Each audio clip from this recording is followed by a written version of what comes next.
Hey guys, welcome to another exciting episode of the Stash Report from the Stash Project. Today is the 27th of March, 2015, last Friday of March, heading into April already. We're 3 months of this year go already.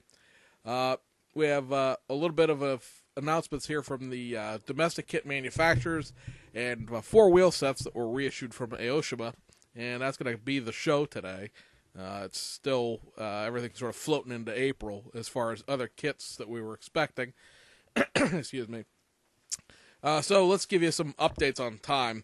I think we mentioned already that the 50th anniversario version of the Lamborghini Aventador was going to be delayed until tax day. That still apparently seems to be true. The box art has been approved. The kit looks like it's done. Maybe a couple little tweaks here at the end, but it should be out in the next week or two, which would make it close to the 15th of August.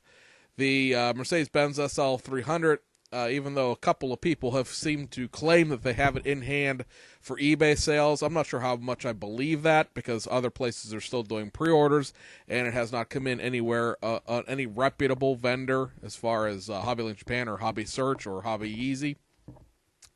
And I was actually sure when in April that's going to show up, because the box art was done for it back for the Nuremberg Toy Fair back in February. So, it's hard to tell with that exactly how close we are to getting that kit. Aoshima you can play around with a little bit, because if they do the box art and get the box art approved, usually the kit is out within 14 days afterwards. And then the one last thing that we're sort of expecting new kit-wise was that Lotus Europa special from Fujimi. That was a brand new tool kit that was supposed to be out in March.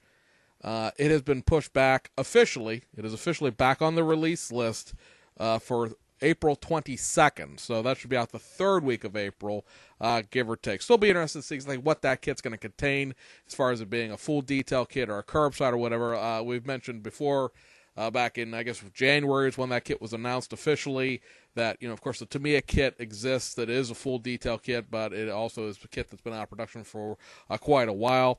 So, be interesting to see exactly what that kit is all about when it shows up. Domestically speaking, so your domestic releases, on the round 2 side of things, on MPC, the Mack DM600 tractor kit is back out. As we discussed before, this is pretty much a straight reissue of the tooling that Dave Burkett and Model King had cleaned up back about 10 years ago. It is an MPC box art. It's retro, sort of looks like the General Mills MPC era box art. But otherwise, the kit inside is pretty much the standard kit. I think they may have modernized the tires a bit. They're not the exact same tires they were back in the 1960s. The 1938 custom Ford van from Lindbergh is out.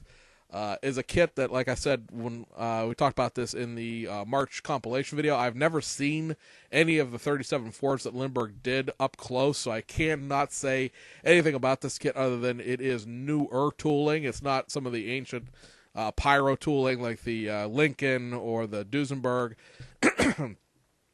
but I've never seen it to be able to comment on it further. On the AMT side of things, the 1937 Chevy Coupe is out. That, guys, has the retooled stock bench seat and stock rear taillights like there'd be front taillights. You're getting the vintage decal reproduction, the vintage box art, and you get pad-printed white walls and pad-printed drag slicks with that one. The 32 Ford Victoria has not come out yet, so that's going to carry over into next month. On the Revell side of things, you got 3 things. Got to check mark something off here. Check. On the Revell side of things, the Ed Roth Surfite, that is the reissue of that Ed Roth show car dune buggy thing that comes with the pre-painted Ed Roth figurine, the little cardboard tiki hut, and 3 surfboards. That's been reissued. The 59 Cadillac Eldorado Seville, this is the hardtop version of that originally monogram 1/25th scale tool. Really nice kit. If you've never had one, although the kit's been around since, I guess that would be the mid-90s, is the origins of that tooling. The last time the Seville was reissued was 2002, so it's been a little while since that kit's been out.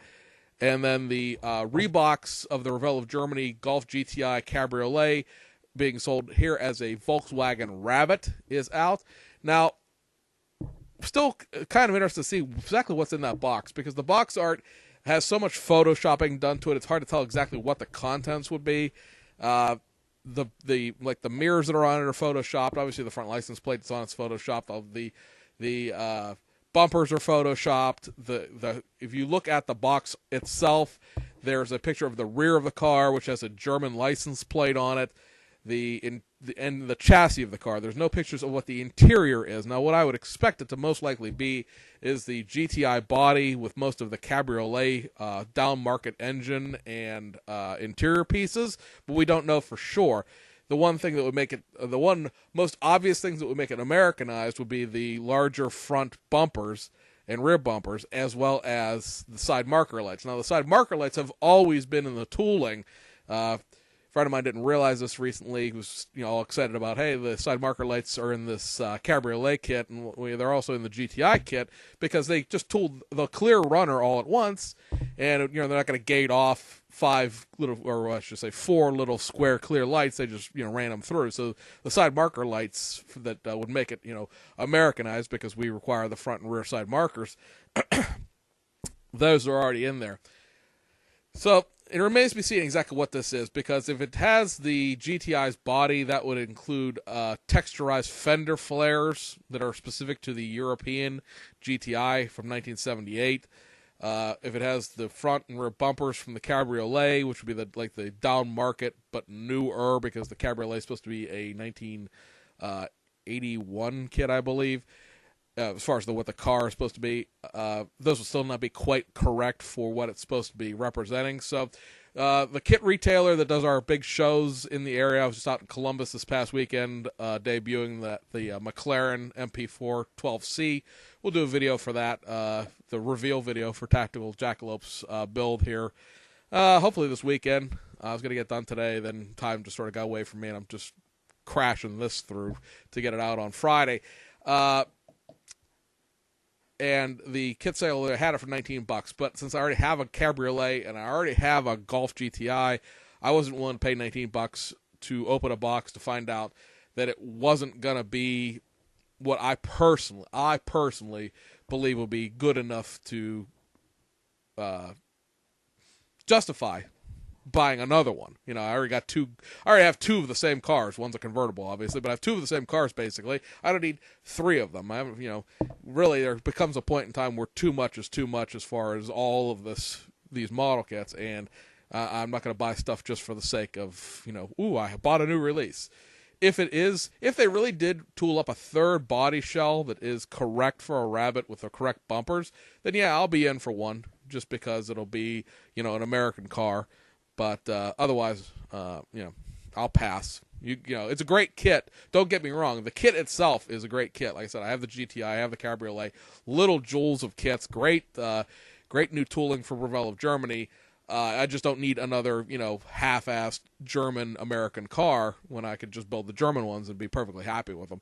The 1940 Ford Standard Coupe, which is the last of the Revell kits, scheduled for March, as of yet, has not arrived at the local hobby shops. Not sure what's going on with that one, why it's sort of lagging behind, but more than likely that'll be a carryover into April as well. That, guys, remember, is the factory stock Standard Coupe. It is not the street rod version. It's not the convertible. It's only factory stock. You cannot build that thing as a hot rod without kit bashing other parts into it. And that takes us over to Aoshima's wheel releases. We're going to go through these real quick, because all four of these wheels are things they've released in the past. They're just refilling stock. And so all four of these are SSR wheels. This is the Executor CV01. These are the Professor SP1. The Professor SP3s. As well as the Professor MS3.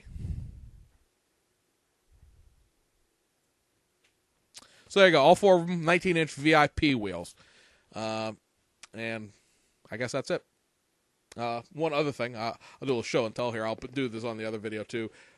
This came today. I've been looking for one of these for a little while now for a reasonable price. I mean, it's a fairly expensive kit just in general. This is the Similar. This is a company out of Belgium. They did this Ford GT. This is, of course, the new Ford GT that Ford did in the mid-2000s. I think this kit came out in 2002. If I'm not mistaken. Trying to see if there's a copyright date on here anywhere. No, this says 2012. So this is apparently, this kit anyway, just came out not that long ago.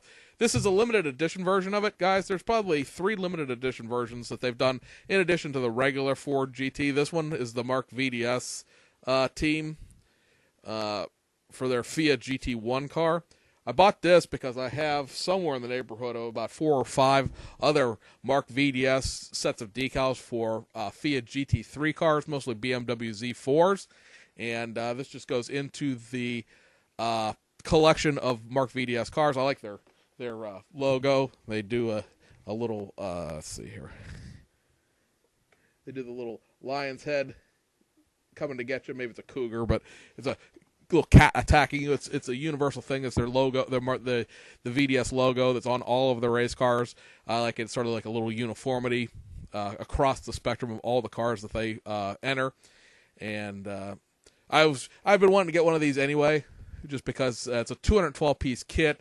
It comes with like real springs, photo etch, all the decals, both inside and outside, are done by Cartograph, so you know you're gonna have good decals with it. And it's supposed to be a really, really intense kit, really advanced as far as getting it together. Hopefully, being a 2012 kit, it doesn't have some of the initial versions that when it originally came out. People were having issues with them being short shot and parts being warped and stuff like that. Hopefully, with this kit only being 3 years old, I thought it was older than that. I thought honestly that they kicked these out back in the day. Hopefully, it'll not have those problems. Hopefully, all those sort of early manufacturing flaws have worked themselves out. Because right now, as it stands, Similar's only ever done these kits. There's, I believe, 4 or 5 versions of it, and all of them except the original version are sold out. And they're real hard to get hold of here in the United States for some reason. I got this one on eBay from a guy up in New York that sells a lot of racing decals. It popped up sort of under a